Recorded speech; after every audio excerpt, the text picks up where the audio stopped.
on this 200th anniversary, a Savannah woman is attending her 60th St. Patrick's Day parade right here. News 3 Sarah Smith met her at the spot she and her family camped out at and do every single year.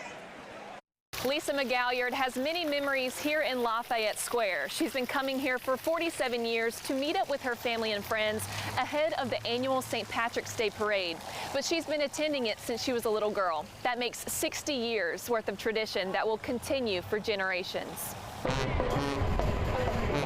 Family and friends, everybody's down here that we know. And we have a group of probably about 50 that we meet with every year. Same corner. I have been doing it since I was in college, so since about 1977. I've been meeting with them. Lisa McGalliard will be posted up at the same spot in Lafayette Square with her loved ones for the 200th Savannah St. Patrick's Day Parade.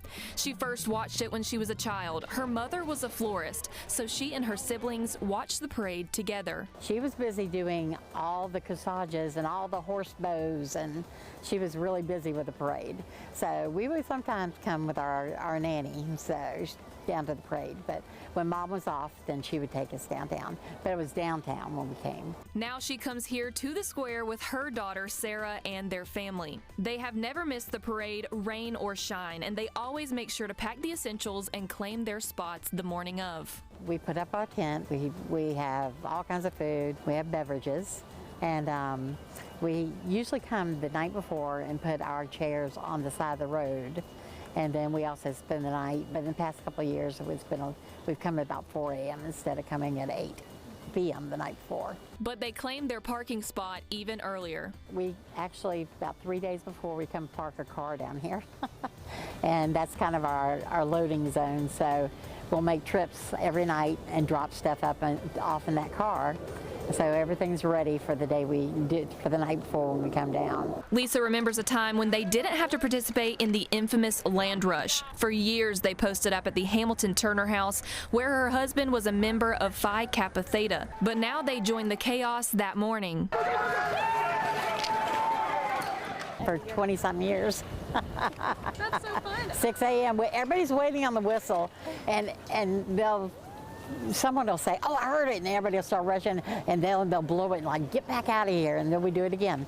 I'm usually the one. Yeah, but we have a strategy. You know, everybody has a pole with their rope attached to it, and they have position. So everybody runs that position. The rope stretches out. So that's our spot. While waiting for the parade, they play card games, eat and drink, often meeting new people from all over the United States. She says a lot has changed with the parade over the years. It's longer than it used to be.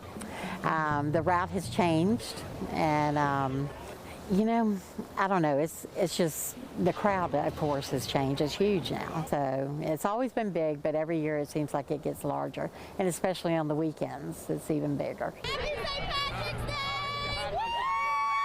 And a bigger parade means more coverage from WSAV. She says they even had a run-in with News 3 in Lafayette Square. I guess when we got moved over to here in 2001, we had the middle of the park, and we started making friends with WSAV, feeding them because they didn't have food back then, so we fed them.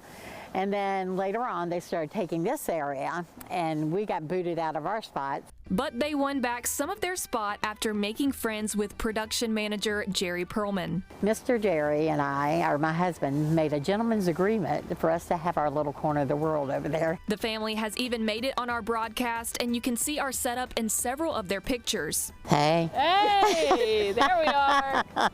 Sarah says as long as she is able, she will continue the tradition for years to come. Lisa even made it in the parade one year when she was attending Armstrong State University. She helped decorate her sorority Sigma Kappa's float. That's me on the float. And that's when I was 21. I mean, I love watching the parade. I love seeing the bands from the high schools that we all went to. I love seeing the different floats. And of course, all the Irishmen are usually friends and family, so it's fun seeing them march by. But their favorite part of the day is the tradition and the family and friends surrounding them. Best friends. And my husband in the middle. He's my best friend too. And if you see the McGalliard family, make sure you are appropriately dressed for the occasion. It's a tradition. You get pinched if you're not wearing green. So. Sarah Smith, WSAV News 3, on your side.